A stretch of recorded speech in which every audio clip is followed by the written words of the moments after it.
Welcome to the fourth part of our interview series. Stephen, thank you for continuing to share your experiences with us. Your story has been both disturbing and inspiring. Can you tell us more about the various experiments you conducted to counter the harassment and how you eventually found a solution that worked? Absolutely, Joanna.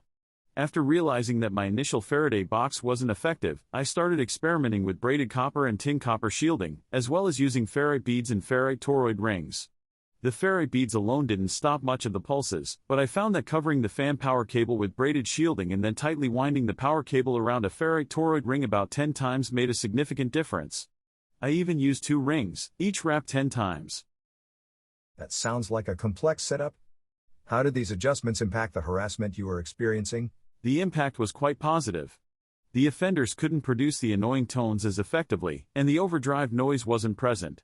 Instead, it sounded like a capacitive battle between the shielding and the overdrive pulses.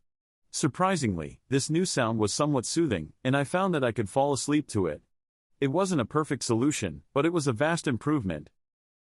To further understand Stephen's shielding solutions, we consulted an expert in electromagnetic interference and shielding technologies. Brian, what can you tell us? Stephen's use of braided copper shielding combined with ferrite toroid rings is a sound approach to mitigating electromagnetic interference. Braided shielding provides excellent coverage and flexibility, while ferrite toroids are effective in suppressing high-frequency noise. The technique of tightly winding the power cable around the toroid helps to choke off unwanted signals.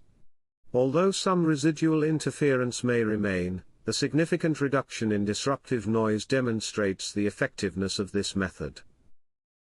Stephen, your ability to adapt and find creative solutions to such persistent harassment is truly remarkable. How has this journey of experimentation and adaptation affected you personally? It's been a tough journey, Joanna. The constant harassment was mentally and physically draining. But finding ways to counter their tactics gave me a sense of control and hope.